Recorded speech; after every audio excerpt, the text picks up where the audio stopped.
Assalamualaikum warahmatullahi wabarakatuh. Pada minggu yang lalu kita telah membahas tentang pembuatan perangkat pembelajaran, yaitu tentang RPP. Nah, semoga semua sudah paham ya. Pada hari ini kita akan membahas tentang pembuatan handout. Handout itu merupakan bahan ajar yang berisikan ringkasan materi dari berbagai sumber yang relevan dengan kompetensi dasar yang dibuat oleh guru untuk menjadi pedoman dan membantu siswa dalam proses pembelajaran. Nah, kita ketahui langkah-langkah dalam menentukan bahan ajar itu terdiri dari 3. Pertama, mengidentifikasi faktor yang ada pada kompetensi dasar dan standar kompetensi. Kemudian menentukan jenis bahan ajar yang cocok untuk kompetensi yang harus diraih. Kemudian menentukan referensi bahan ajar itu sendiri. Nah, dalam kelompok bahan ajar itu ada 5 jenis ya. Pertama, bahan ajar yang tidak diproyeksikan, misalnya foto, diagram, display, kemudian model. Kemudian bahan ajar yang diproyeksikan seperti slide, film strip misalnya, overhead proyektor, transparansi, kemudian proyeksi komputer. Kemudian ada lagi bahan ajar audio misalnya kaset dan compact disc. Kemudian ada lagi bahan ajar video misalnya video dan film.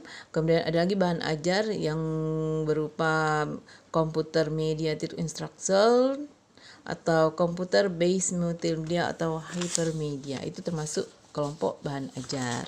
Nah, dalam menganalisis kebutuhan belajar itu sendiri ya, kita harus mencari sumber-sumber bahan ajar, misal dari berbagai media, baik media cetak maupun media online. Nah, di sini kita akan membahas sumber belajar misalnya bisa berasal dari buku, poster, informasi lepas, surat kabar, brosur, kemudian majalah. Ada beberapa prinsip dalam menentukan bahan ajar. Pertama, prinsip relevansi. Kemudian prinsip konsistensi dan prinsip kecukupan. Prinsip relevansi itu nanti berhubungan dengan materi atau silabus yang akan diajarkan. Prinsip konsistensi maksudnya itu nanti dia merupakan materi yang tetap dan berkesinambungan ya. Kemudian prinsip kecukupan di sini dia nanti memberikan materi yang cukup dan memungkinkan untuk peserta didik itu sendiri. Nah, jadi untuk bahan ajar yang baik perlu kita ketahui ada beberapa ciri sebagai berikut. Itu menurut Moodlover tahun 2012 halaman 131. Pertama, dia harus menimbulkan minat baca.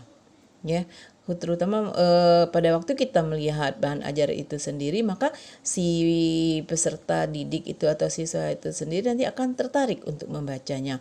Kemudian ditulis dengan dirancang untuk siswa ya, karena yang kita ajar itu adalah siswa, maka harus disesuaikan dengan ciri siswa itu sendiri.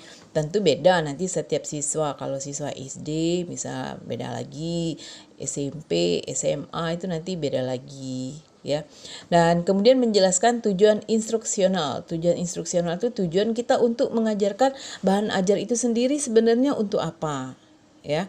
Nah, kemudian yang keempat itu disusun berdasarkan pola belajar yang fleksibel. Maksudnya itu nanti bisa disesuaikan dengan kondisi siswa.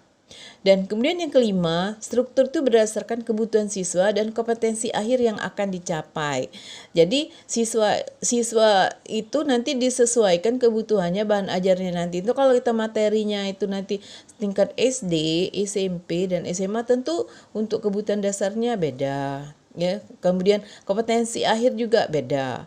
Nah, untuk yang keenam itu memberikan kesempatan kepada siswa untuk berlatih ya. Kemudian yang tujuh itu mengakomodasi kesulitan siswa. Yang kedelapan nanti memberikan rangkuman dari materi yang akan kita ajarkan. Yang kesembilan gaya penulisan komunikatif dan semi formal. Ini termasuk salah satu bahan ajar, jadi tidak kaku maksudnya. Jadi pada waktu kita memberikan bahan ajar kepada si siswa, ada rasa interaksi di situ ya, dan kelihatan tidak terlalu bersifat formal ya, atau membutuhkan aturan-aturan tertentu sehingga si siswa kelihatan seperti kaku. Nah, kemudian kepadatan berdasarkan kebutuhan siswa, kemudian dikemas untuk proses instruksional atau pengajaran. Kemudian ciri yang terakhir itu mempunyai mekanisme untuk mengumpulkan umpan balik dari siswa. Itu adalah ciri bahan ajar yang baik ya. Nah, kita kembali ke handout itu sendiri. Sebenarnya apa sih fungsi handout? Handout itu fungsinya nanti agar si siswa atau peserta didik itu agar tidak perlu mencatat. Jadi handout itu sendiri nanti sudah merupakan catatan bagi si siswa itu sendiri karena kan sudah dibuat oleh sang guru ya, dan juga otomatis itu untuk mendukung bahan ajar lainnya dari penjelasan guru itu sendiri.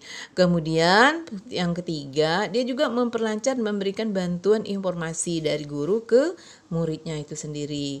Otomatis nanti dia akan memotivasi peserta didik agar lebih giat belajar ya. Kemudian juga bisa mengingat pokok-pokok materi yang diajarkan oleh guru itu apa dengan adanya handout tadi. Kemudian juga sebagai pendamping penjelasan dari guru atau pendidik ya. Selain juga untuk memperkaya pengetahuan peserta didik, kemudian sebagai bahan rujukan peserta didik memberikan umpan balik, dan terakhir itu nanti akan menilai apakah hasil belajar itu nanti sudah sesuai belum materinya. Nah, untuk itu handout itu harus mampu digunakan dengan optimal oleh seorang guru ya. Jadi harus ditetapkan pula bahan ajarnya apa, materinya apa ya. Kemudian sumber belajarnya apa, media belajarnya apa. Ya. Oke. Nah, sekarang untuk mengembangkan bahan ajar, tadi kan sudah handout. Kalau sekarang kan mesti daring. Untuk daring itu bagaimana bahan ajarnya? Pertama, kita juga harus melihat hal-hal penting untuk pembuatan bahan ajar yang bersifat daring tadi atau handout bersifat daring tadi.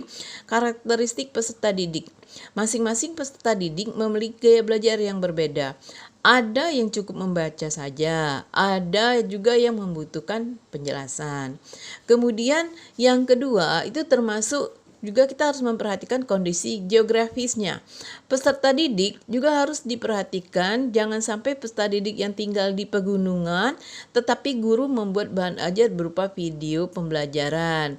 Ya, tentu saja kalau dari daerah pegunungan, dia tinggal di daerah pegunungan tidak bisa diakses karena sulit untuk mencapai internet di daerah pegunungan tersebut, banyak hambatannya. Nah, kemudian yang ketiga, aktivitas pembelajaran peserta didik. Meskipun bahan ajarnya bersifat daring, aktivitas peserta didik juga harus kita perhatikan. Harus ada kegiatan untuk melatih peserta didik dalam menyelesaikan permasalahan yang ada.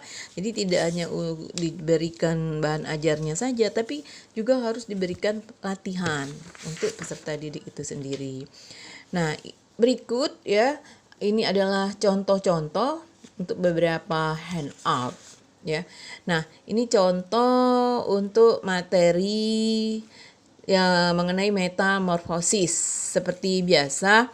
Jadi nanti yang pertama itu urutannya tetap ada ya, mata pelajaran, kelas, standar kompetensi, kemudian dituliskan juga situ kompetensi dasarnya apa, indikatornya itu kan sudah ada di kurikulum, materi pokok yang akan kita ajarkan, kemudian pengalaman belajar itu boleh masuk melalui kegiatan apa yang harus diberikan oleh siswa untuk mempelajari pokok bahasan ini. Nah, ini adalah bentuk materi, bentuk handout-nya. Jadi kemudian di dalam handout itu dipaparkan materi-materi atau pokok bahasan yang akan kita berikan di situ. Tentu saja berupa ringkasan-ringkasan saja ya. Akan lebih menarik kalau berupa gambar-gambar. Dan berikutnya ini adalah contoh handout lagi ya, pelajaran biologi juga. Ini judulnya tentang sistem gerak pada manusia. Jadi urutannya tetap ada kompetensi dasar, indikator, tujuan, kemudian baru materi, ya, ada gambar, fungsinya, ya. Nah, ungkapkan nanti seringkas mungkin, namanya saja handout. Oke, itu saja ya penjelasan dari Ibu mengenai pengertian handout dan cara pembuatannya. Terima kasih. Wassalamualaikum warahmatullahi wabarakatuh.